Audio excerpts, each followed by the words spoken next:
Bonjour à toutes et à tous et bienvenue pour un nouveau numéro de Metal Missile et Plastic Gun. Aujourd'hui, encore une nouvelle phase dans le cycle de Pacific Rim. Je suis désolé pour ceux qui n'aiment pas ça, mais ça risque de continuer encore un tout petit peu.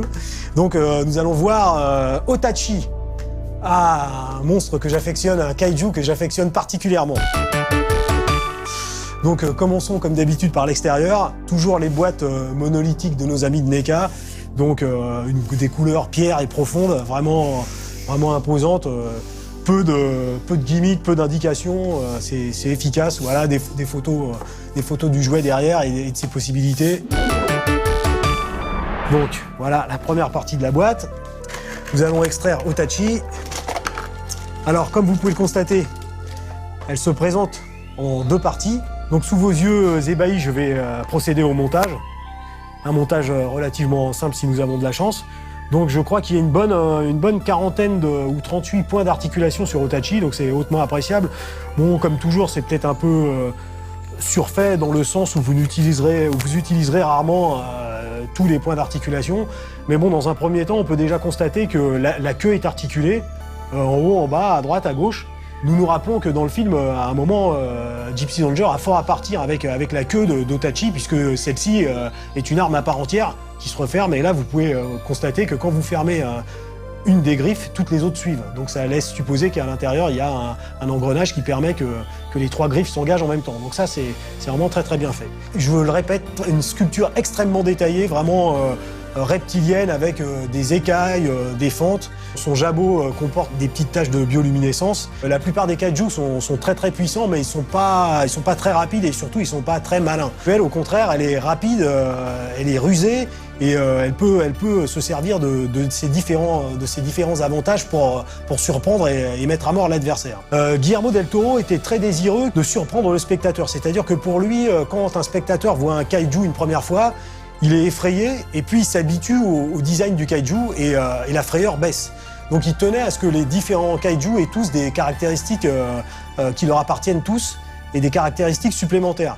Et Otachi, c'est vraiment le paradigme de cette idée, puisque le but de Del Toro en la designant, c'était de faire qu'elle ait un premier abord visuel et qu'ensuite, comme elle se transforme, elle surprend le spectateur et l'effraie de rechef, puisqu'il faut faire avec une nouvelle menace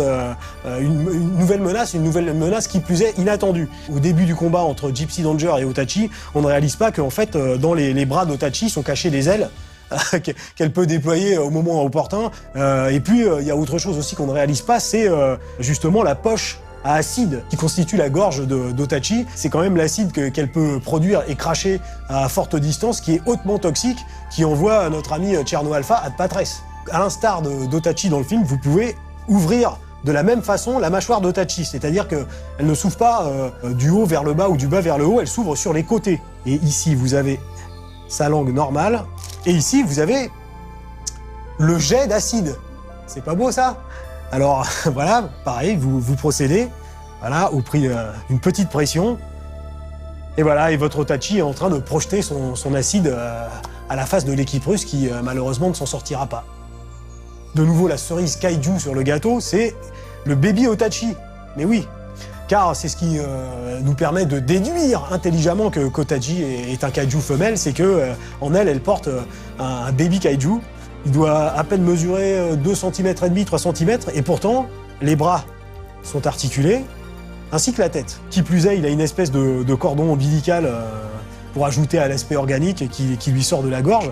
Donc voilà, n'oublions pas que ce baby kaiju a quand même la présence d'esprit et l'appétit d'avaler notre ami Hannibal Chao qui se pavane devant lui en croyant qu'il est neutralisé, et ben d'un seul coup, il le gobe. Bon, nous savons tous que Hannibal sortira ensuite à coup de couteau du cadavre du baby kaiju, mais quand même, sur le coup, c'était quand même une surprise sympa. Voilà pour Otachi. Dernière précision, c'est qu'il y a 2 échelles dans la collection de Pacific Rim. Donc il y a les énormes titans que l'on a vus dans les émissions précédentes, donc ils font entre 45 et 50 cm de haut. Et puis une autre échelle un peu plus réduite, disons de 16 à 20 cm, où vous pouvez trouver Knife Head, Laserback, Tcherno Alpha, Gypsy Danger et tous les autres participants de cette joyeuse récréation.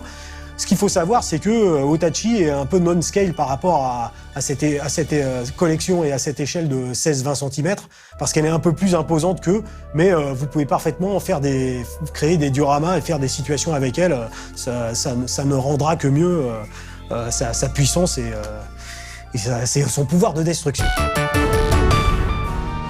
Voilà, des bébés monstrueux qui engloutissent les gens, des projections d'acide qui font tout fondre, des ailes pour pouvoir emmener son adversaire et le jeter du haut de la stratosphère. Les jouets sont quelque chose de beaucoup trop sérieux pour être confiés aux enfants.